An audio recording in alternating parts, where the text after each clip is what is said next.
Media countdown, and here we go. Welcome back to the Max Effort Kitchen podcast. We got a great segment for you. It's called The Athlete and the Chef. So sit back, relax, and let's go.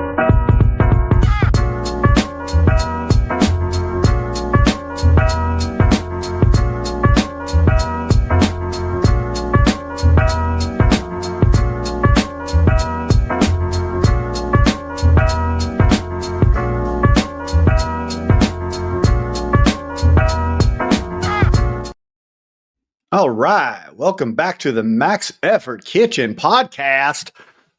Sorry. I'm a little delirious today. My name is Matt. This is Cornell. How you doing today? Good. Yeah. Happy Nice. Father's Day. Happy Father's Day. Maddie made sure and put a comment on there first thing. Dad, I put a comment on there. I was like, cool. Good job.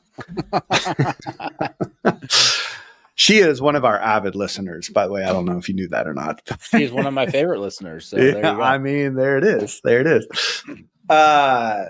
Yeah, dude, it's Father's Day. It's Sunday. It's jam-packed weekend of sports for me. How about you? Like, what you got going this weekend? Not a whole lot. Yesterday was my sister's birthday party. She got a new smoker, so we went over there, and she was like asking me all these questions. I'm like, I really don't know. Yeah. She's like, well, how do you smoke stuff? I'm like, it's basically, pointed to the propane tank. I'm like, it's kind of like that with a lid on it, and you put firewood in there and make smoke. There it is. Yeah. Oh, okay. She's got this Did fancy she- app and everything, and Yes. so You they know, started it before I got there, so I don't know. I never saw it smoke. And she was okay. like, I didn't taste that much smoke, so I don't know if something wasn't working right, but it was still Maybe it a was really good tri-tip. More of a slow cooker. Yeah. Yeah, nice. You know, Cornell, you know me, and I've been an avid, we've gone down this route of the Traeger, right? Mm-hmm.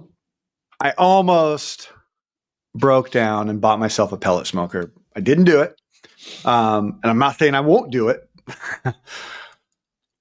But I'm like, But you haven't done it yet. You almost did. no, I haven't done it yet. And I kind of, okay. So, and I'll tell you why.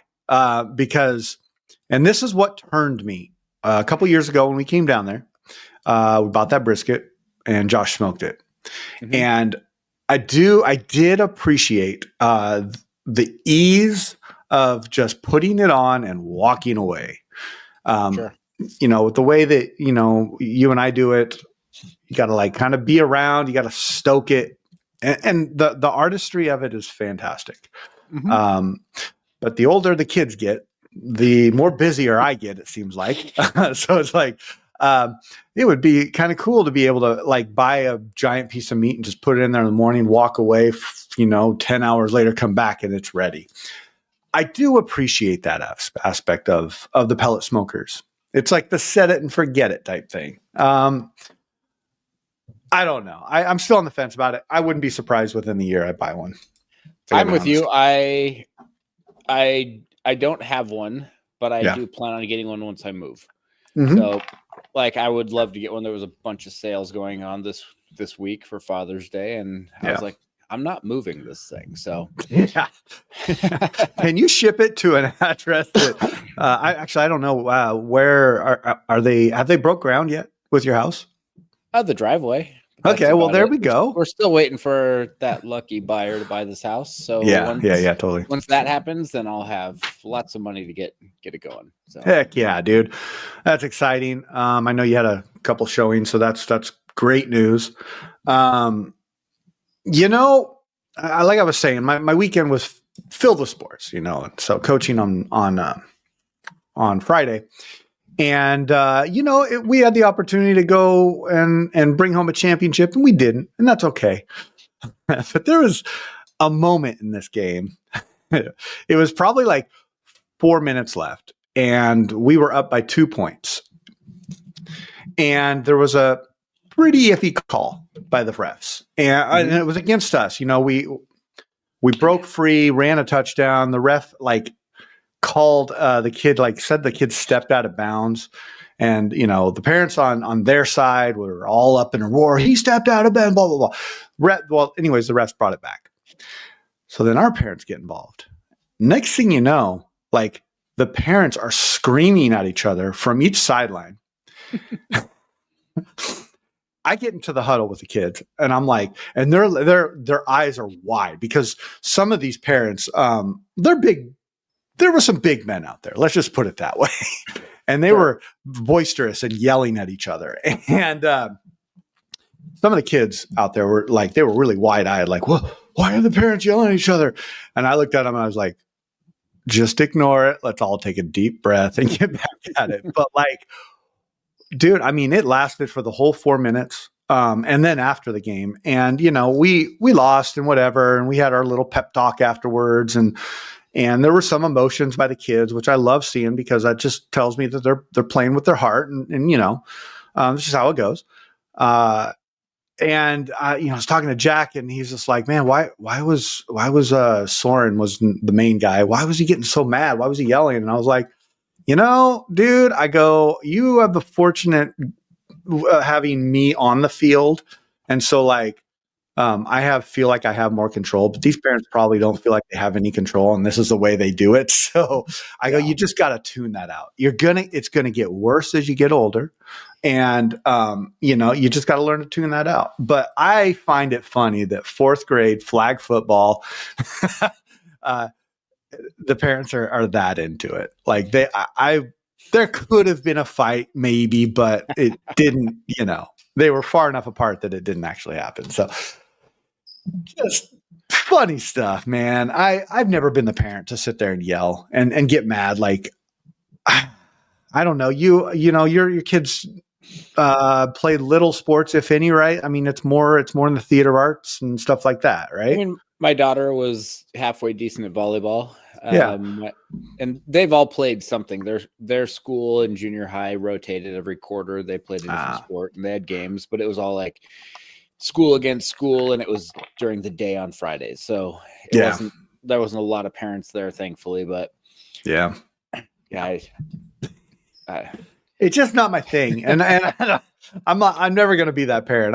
I found it quite humorous, and it gave us some funny talking stories, like when we got home and had pizza, and we're just talking about all the things that happened, and it's whatever. I just think, hey, if you're a parent out there, just check yourself real quick before you start like doing that stuff, because it does have an effect on your kid, and I saw it have an effect on some of the kids out there. But plus, on the other side, like an idiot.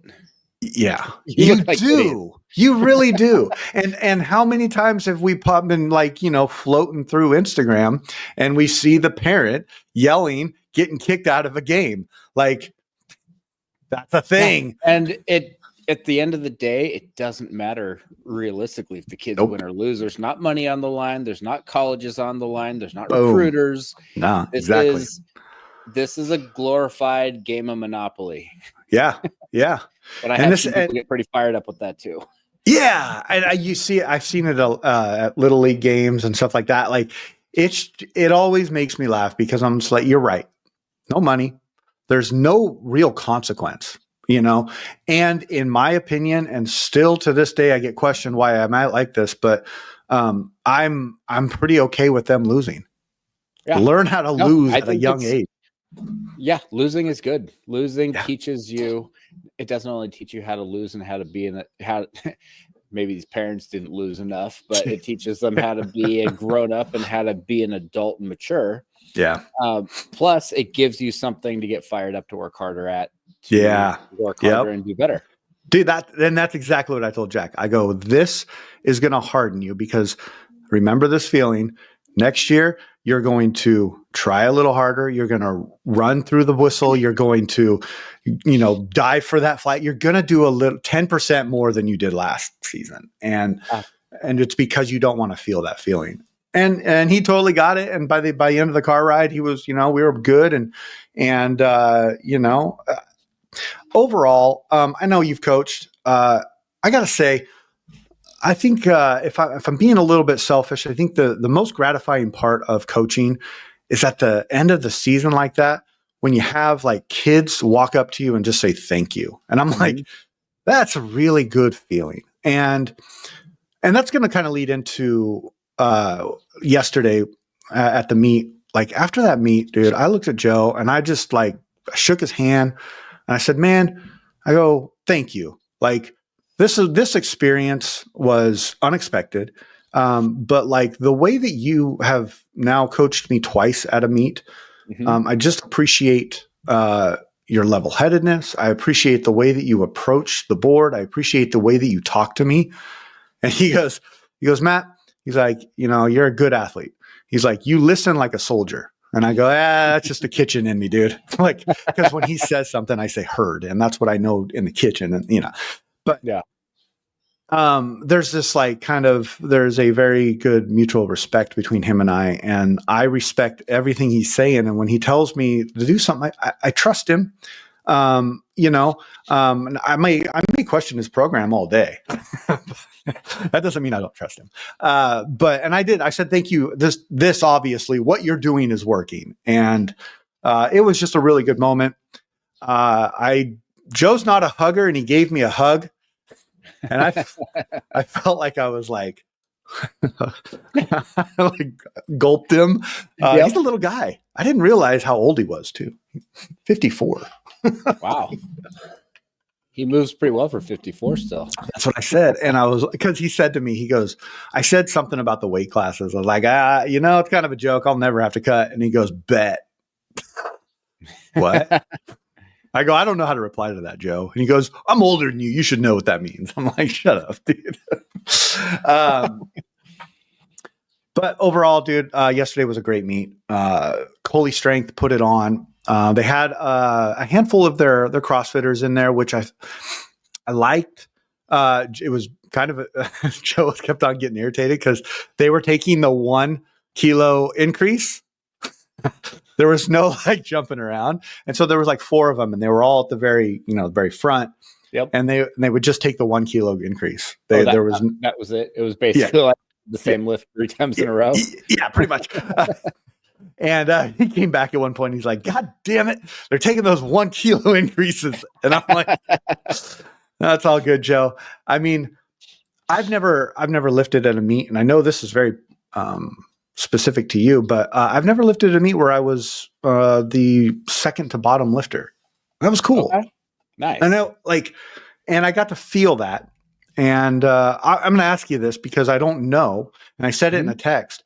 When I got done with my third snatch, he looked at me and he goes, hey, bro, go take a nap, dude. You got 47 lifts in front of you. Is that normal? Oh, yeah. Okay. No, like when I dropped my last snatch, depending where I'm at in the lineup, but it's normally closer towards the end. I walk away. I go to the bathroom. I go eat some food. Yeah. I'm not paying any attention. I come back, half the session's done. They're like, it's almost time to get ready. Yeah, dude. I was like, I took off my wraps. I was like, I took off my thumb tape and everything. I went and grabbed a snack. I went outside and got some fresh air. It was unlike anything, but it was really cool. I was glad I got to experience that too. And, no matter the success of a competition, I there's opportunity to get better. I saw some of my lifts on video and I was like, oh, that was interesting. But hey, like I said on the polo, they gave it to me, so it's official.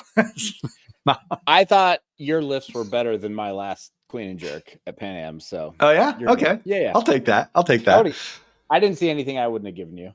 Yeah, I mean, the very first snatch at 95, it moved so fast that it just crashed on me, and I got under that bar so quick, and it was just like, I was just too ready for it, and then it's fine, it's totally good. I moved past it. Joe's like, "What happened?" I go, "It just crashed on me. It's all good. Let's go 100." And he goes, "Got it." So just really a lot of fun. It was good being there. Yeah, I don't really have much else to say about it. It was just literally great meet. Afterwards, they had these 2 garage doors. Both of them go flying open, and there's a DJ there. And he starts, and I'm like, what the hell is going on? Joe goes, oh, they're having their summer party. And I'm like, it's my cue to leave. Wow. Yeah. But So, yeah. Do you feel like, well, obviously you went 6 for 6. Yep. Do you feel like you went in there with the right mindset to, like, you told me you wanted to go 6 for 6, and like you went in there with the right mindset of like, this is what I'm doing. This is a train through. Like, I'm not going to push stuff. I'm not going to like, oh, what if today's the day I'm actually supposed to hit lifetime PRs and like that kind of thing? Or how was your mind like when you're going through it, like after you had already made a couple of lifts? Well, once I hit 100, I was like, oh, this could be a bigger day than I thought, because, I was going into it 6 for 6 was my ultimate goal. Like, I am making lifts. And I went into it with that mindset, and everything else took a back seat. And so it's like, and that's complete opposite of what it's been before, where I'm like, oh my God, I got to make my opener. Instead of saying that, I was saying I'm going 6 for 6. And so that mindset shift to stop worrying about that opener and let's worry about it as a whole, and say, that's my goal. Oh boy, I hit 35 in the clean and jerk, and I'm like, I should have taken 40, but it's fine that I didn't. And Joe wanted to put 40 on the board, but I told him no. Because he wanted me to take a jump from 25 to 35, and I would have listen. I probably could have done it, but I wouldn't have had much of a break. I would have had my 2 minutes, and because the next guy was opening at 36. Okay. Yeah. And so I would have still followed myself. And I said, no, you know what? Put on 30 and I'll just follow myself all the way through. That way I get that extra little like in between, because again, it was 6 for 6 for me. That was my whole thing. And it's funny because I've never done it before. And he was really surprised about that. But my mindset was not on the weight lifted. It was on the result of the product, I guess you could say. Does that make sense? Yeah. No, I had a conversation over the weekend with somebody, and I just made a comment that normally you stress out about making that first lift. Yeah. But when you've gone 5 for 5 and you have one left, that's a whole different kind of pressure. Oh boy. Yeah. That's like I could go 6 for 6 right now. And if you're in like a USAW national style meet, they have little stupid 3-cent rubber wristbands that say 6 for 6 on. Yeah. And it's like, I need that wristband. I need it. I don't want it. I need it. And then, I missed that 6 a handful of times. So, well, it was interesting because, Joe said 40, I said 35, and then we're like, okay, cool. And right as I'm sitting there, I got my 2-minute break, and a song. So dumb. This is so dumb. I'm sorry. A song, because they're playing music, song came on that Jack and I listened to a lot on the way to school. And I've used that along with, I have to make this lift at all freaking cost. And it ended up being my best lift. It ended up being my best lockout, my best, I moved my feet properly. I came up real quick. The clean was easy. Yep. And it was really neat. It was really neat. Great experience. Yeah, that's great. Yeah. It's nice when your coach is wanting you to go heavier because he knows that you're capable of more. Yeah. I hate it. I've seen this handful of times where coaches are hyping you up that like, we're going to open heavy. We're going to open like this. We're going to do this. We're going to open at that third attempt, what we normally would. And then when it's like the coach is watching them warm up, they're like, hey, I'm going to drop you down.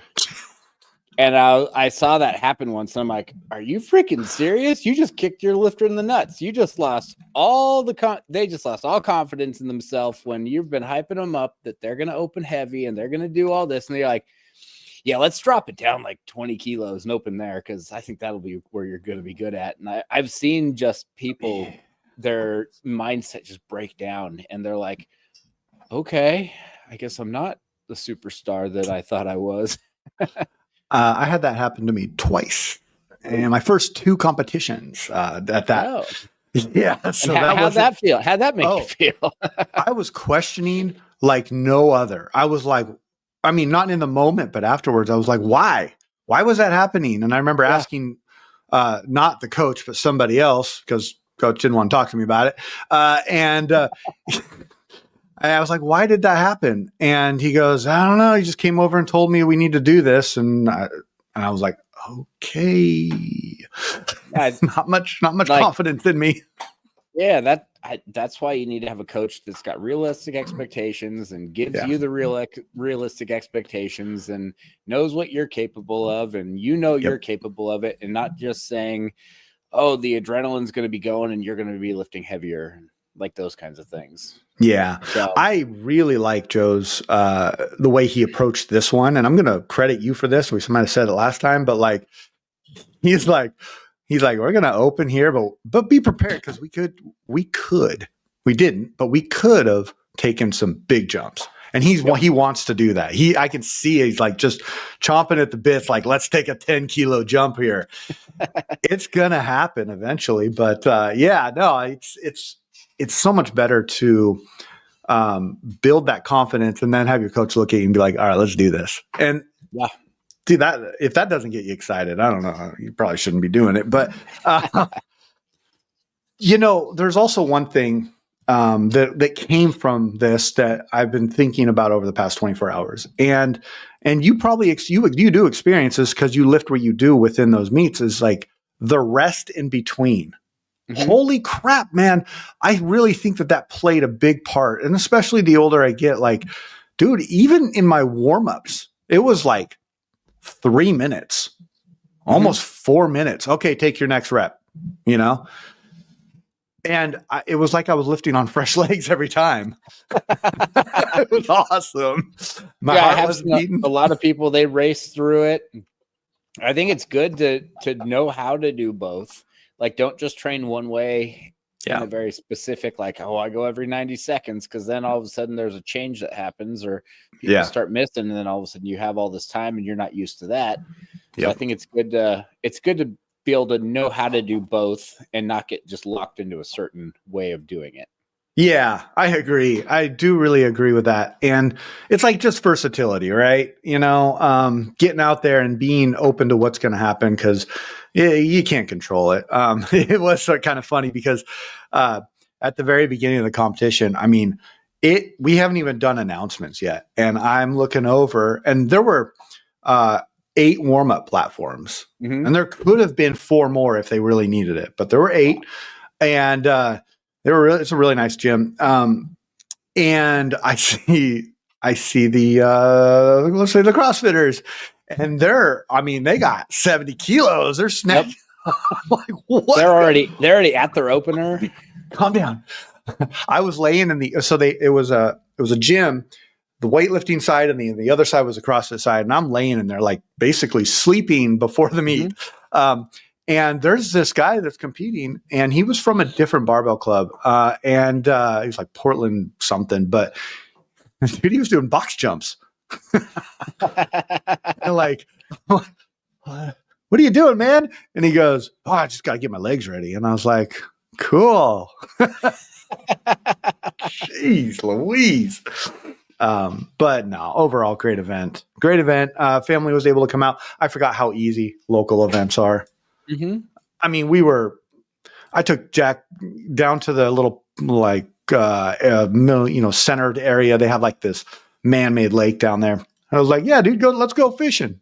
I competed today, but we're going to go fishing. And Alana and I just sat there and had, coffee while he fished. But it was good, dude. It was a lot of fun. I remember doing one meet back at Double Barrel, and I weighed in, and I went home. Really? Because it was like 10 minutes away. That's awesome. And yeah, I was like, I'm just going to go weigh in. I went home, came back about an hour and 15 minutes later, and nice. Was fine. I like that. Yeah. I like that a lot. Yeah, there was a great taco stand like right down the road. What'd you weigh? I was 100.6. Okay. Yeah. Triple digits. At least you're there. When I weighed myself at home, I was like 99 kilos. So when I got there, I ate a bunch of food, and then I went into the doggo stand and like came back, and I put on another kilo. So that's cool. There you go. I was like, can I just weigh in like with my clothes on? She goes, no. I was like, okay, cool. No, it was, local meat, fun stuff. Great. Yeah.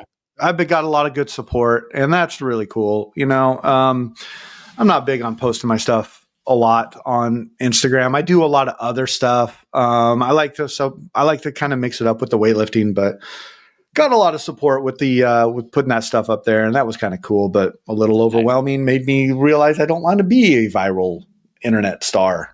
I'm at a point right now. Like, I don't know if you saw my post from like 35 minutes ago, but well, actually, a lot of people won't see this post because I just put it out for the close people.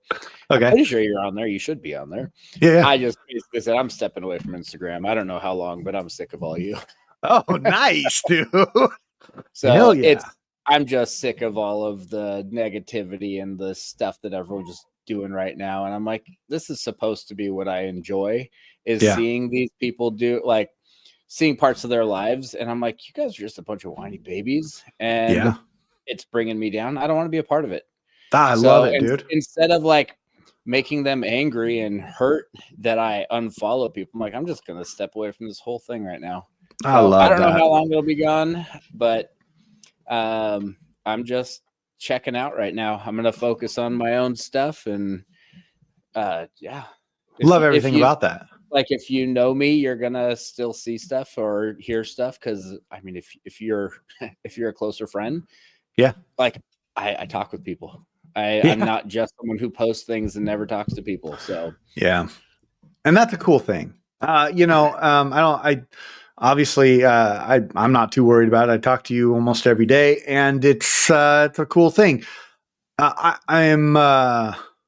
What's the word I want to looking for? Not envious, but like, that's great, dude. I'm glad that you made the decision, because a lot of people are like so caught up in that shit. Yeah. And you see me, I'm not very consistent. Sure. I post when I want. And that's okay. I'm not trying to like do something here. I'm just like you said, there's a lot of negativity on there. Yeah. And I mean, even my last week of training, it's been one of the most consistent, best weeks of training. And I'm like, I videoed some of it and I didn't video some of it. And then I didn't even look back at it. I'm like, I don't even care. Like, it's whatever. I'm just doing my thing, and I want to focus on myself and focus on my training and my life and the stuff that I've got going on right now. And I kept hearing the words in my brain of like doom scrolling. And I'm like, that's what this is. That's what Instagram is turning into. And I was talking to one of my friends at the gym, and they just had a kid, and he's like, I don't know what I'm going to do when my kid's your kid's age and wants to get on social media. And like, we kind of talked about it, and I'm like, hopefully it'll be gone by then. That would be awesome. One of the things I was telling my wife the other day was, Instagram is just a production now. Nothing is real. It's all fake. It's all AI. There's nothing that's out there anymore that is not production, and everyone's trying to sell you things, and everyone's trying to be an influencer. And like, I started following a couple of these coaches, and all of a sudden they're like, hey, let me show you this quick trick. And I'm like, come on, dude, you're not that good. And it's not worth it, and it's not going to work for you. Yeah. And I was just like, I don't want to, I'm done. So, well, and you make a good point, because it has changed a lot, especially with AI. Like, you don't know what's real. AI will make anything look real. Even the people talking, you can create a person through AI and just type in what you want them to say. So the era of inauthentic social media is really here, and I'm not really here for it. I thought, some of them, like those Bigfoot vlogs, kind of funny, whatever, but they get old.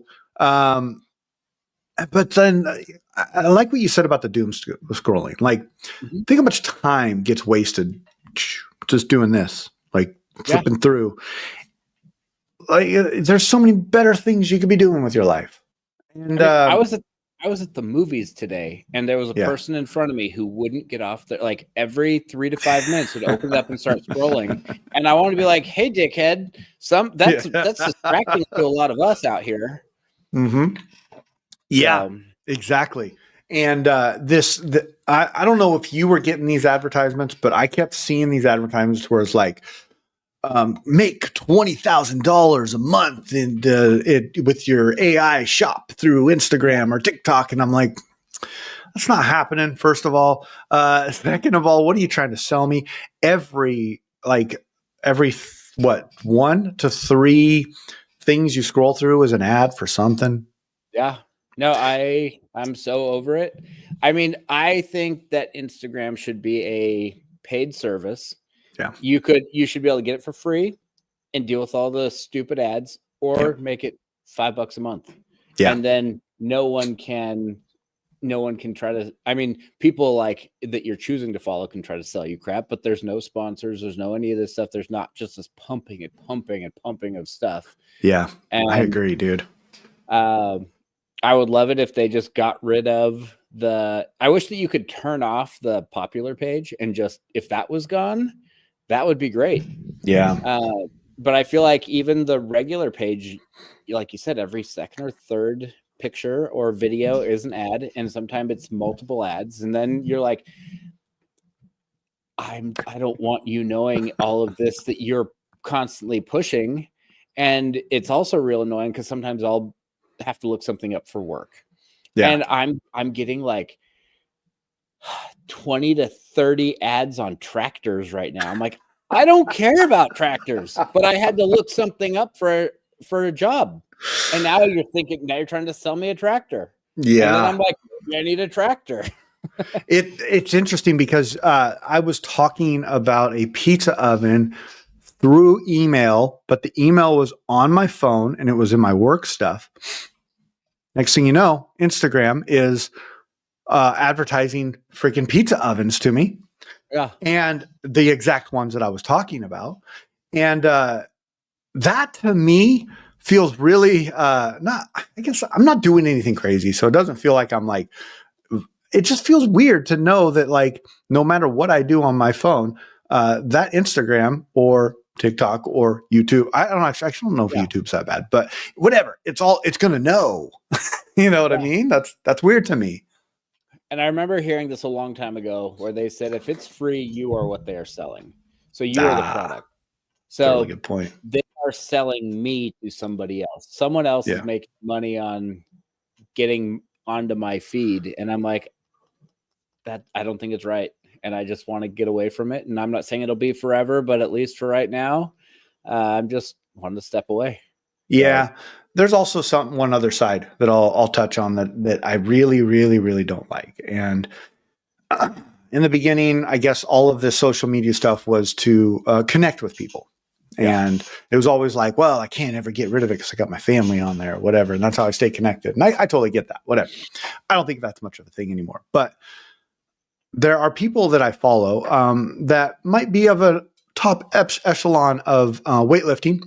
And this one person, I reached out because I've seen their platform. And I was like, hey, man, I really like that. How many layers of plywood is that? And, could you give me a couple pointers? Because I want to do that. And I'm not talking shit. So it's Hampton Morris, right? Okay. And I like the way his gym is set up, how it's all plywood. And I was like, I wonder if I could create that. And zero response. And you know what? Not a big deal. I'm sure he's probably doesn't even look at his own Instagram. Maybe not. Maybe he does. Who knows? But the era of this time where we can just ignore anybody kind of is like, hey, like, if you don't want to talk to me, that's cool. I get it. But I was just asking a simple question. And that's something I try to do no matter who it is. If somebody reaches out to me, I'm always like, hey, what's up, man? Even if I don't want to, like, it's just like, it's this weird connection or human connection I guess I want to have. But there is nothing authentic about Instagram anymore. And shoot, I don't even know if Facebook's a dinosaur. I guess I'm keeping Facebook literally for Marketplace. Yeah. Because I would much rather doom scroll on Marketplace than all day. anything else. Yeah. It's, Seriously, I'm with you on that. Speaking of Marketplace, do you still see weightlifting shoes on Marketplace?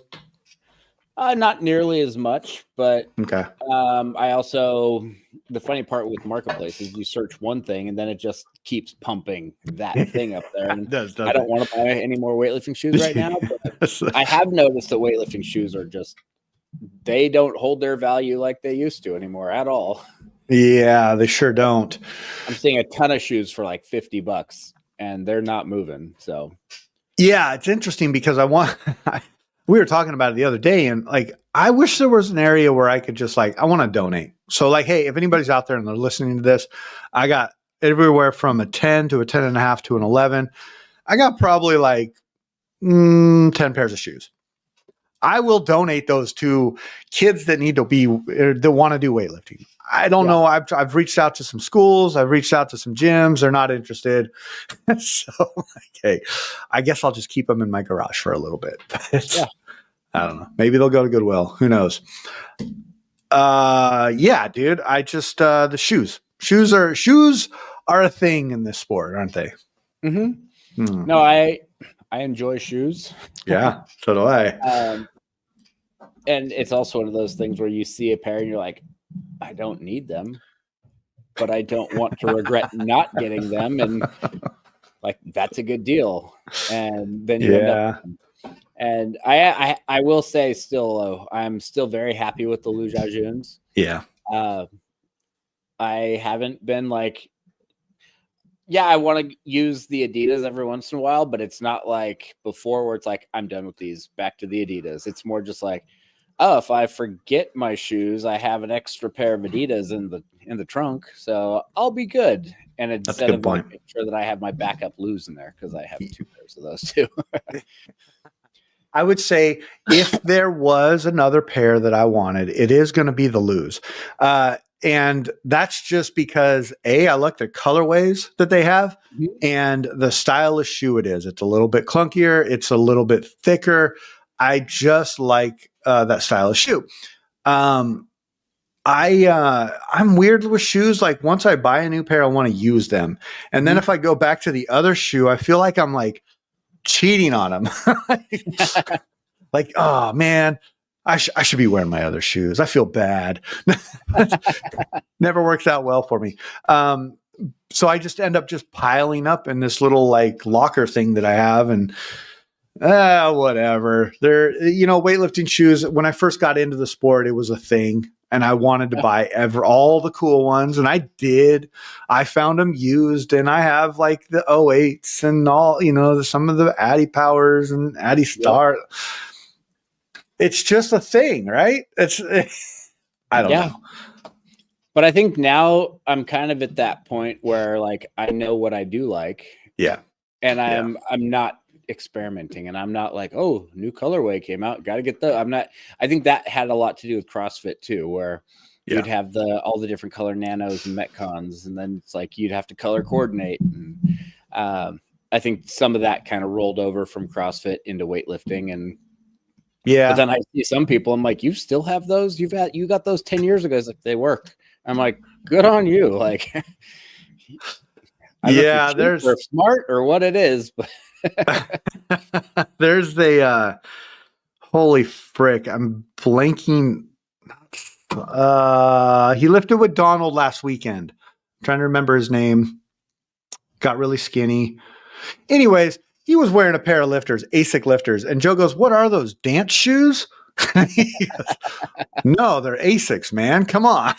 Because they were all black. And even the wood part was black too. And they didn't look like weightlifting shoes. And I was like, dude, those are old school. He's also wearing a almost like all white wrestlers that goes into the tighty whities. Oh wow. It was awesome. Nice. It was awesome. He's a cool dude. I wish I could remember his name, but I'm running a blank on his name now. You know who I'm talking about, Yes, right? I do. Okay. Competed And against him at Worlds. yeah, I know. He's been in the sport forever. Yeah. It's okay. Anyways, We're just old people with bad memories now. yeah, exactly. Cornell, I mean, that we kind of hit everything on the list. You got anything you want to talk about? Not Not really. Not really. We'll see Cool. how this next week goes. I know that Nationals is in about 2 weeks, so I have a couple friends this will be like their last heavy-ish week. Nice.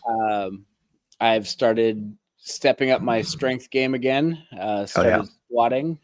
I told one of the girls at the gym, I said, this is my process. I'm telling you this so that I stick to it. I'm going to squat for the next 3 weeks, and then I will clean 160 by the end of the month. And she's like, what? That's awesome. Just how it works. I'm like, I'm telling myself right now, and I'm telling you so that I stick to it, so that if I don't do it, then I failed. Yeah, there you go. Hey, that's the best way to, I mean, if you just put it out there, and people call it manifesting and all that or whatever, but I think there's a certain power that if you just put it out there, just do it. I have no doubt that you'll do it too. So, all right. Well, dude, I'm myself pretty exhausted. I know that kids do not have school, but they have camps. Oh, yeah. So we got camps coming, sports camps. Boom. It's like this is the first year that we've ever been really organized about getting them in like multiple camps in the summer. So that's good. Keeping them busy. Cool.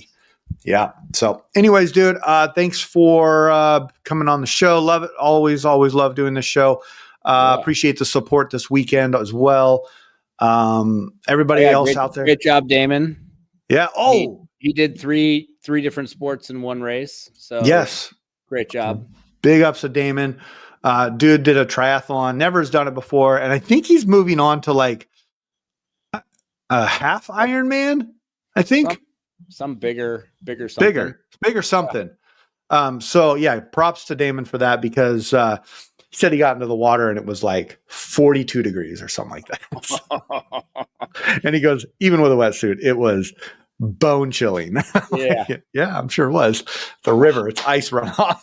So big ups to Damon, dude. He kicked ass at that. And I think finishing those things is all like I think you were saying, the baseline. It was the baseline. Yeah. Now he knows what to go for. So, yep. All right, dude. Have a great night. I'm sure we'll talk to you tomorrow. And everybody, thank you for listening. Otherwise, I'll see you later. Adios. Bye.